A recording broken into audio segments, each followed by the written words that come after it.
Olha, nesta terça-feira, dia 11 de março, nós completamos 5 anos do início das medidas restritivas em Brasília para conter justamente a pandemia da Covid-19.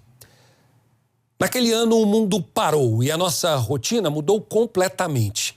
Hoje, a doença está controlada, mas os impactos ainda são sentidos e alguns cuidados continuam sendo fundamentais. Em 11 de março de 2020, um decreto do governador mudou a rotina do Distrito Federal. Escolas, comércios, órgãos públicos, tudo deveria ficar fechado. Era o início de um capítulo que mudou o mundo. Muito sofrimento, perdi muita gente, muitos amigos. Eu fiquei com muito medo também. A gente sente medo, né?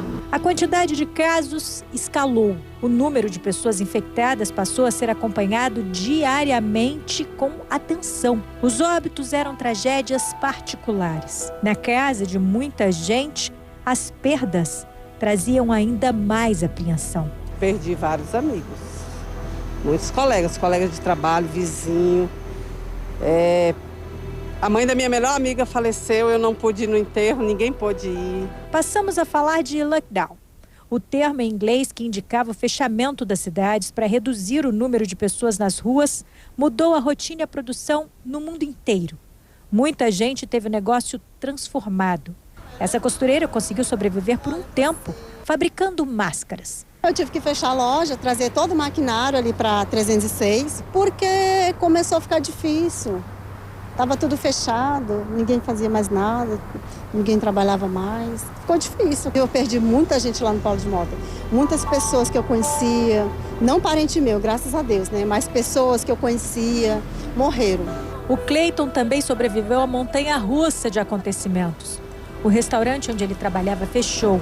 Junto, foi embora o emprego. Fiquei sem emprego, desempregado, a mulher engravidou bem no começo da pandemia e vamos ir, conseguimos reconquistar as coisas agora depois da pandemia, emprego, consegui comprar apartamento, foi a melhorou agora depois. Em janeiro de 2022, passado quase um ano da pandemia, a vacina trouxe esperança.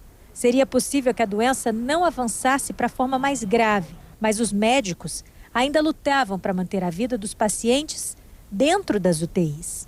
Informação é a base, né, para a gente tomar nossas decisões. Uma doença muito nova, que a gente conhece pouco, gera muita insegurança, porque a gente não sabe exatamente o que fazer. Né? A gente lida com uma coisa desconhecida. A gente lida com vidas, né? Então, cada vida importa, cada vida é única. Então, é muito importante assim, esse conhecimento. A gente passou por momentos muito difíceis no mundo inteiro. Infelizmente, agora a gente tem mais dados. Desde o início da pandemia, quando foi registrado o primeiro infectado, até a última semana do mês de fevereiro, a Secretaria de Saúde do DF registrou 959.480 casos de Covid no Distrito Federal. No mesmo período, 12.032 pessoas morreram por complicações relacionadas à doença. A gente sabe que o grau de letalidade diminuiu muito, né? E isso é muito bom, né? Pelo que a gente passou, por toda a dificuldade que a gente passou, todos os mortos, todo o medo, Então, assim, foi muito bom, né? Essa queda de mortalidade mostra que a gente hoje tem mais estratégias para lidar com a doença.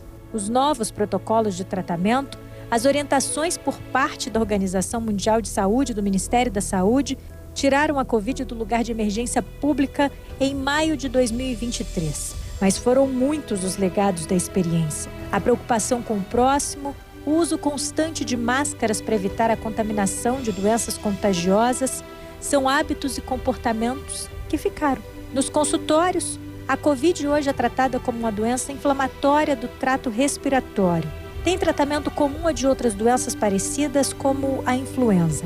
A doença ainda inspira atenção em alguns casos. Os médicos estão muito mais preparados. A gente lida com mais tranquilidade, por quê? Porque tem mais dados para a gente tomar as decisões adequadas.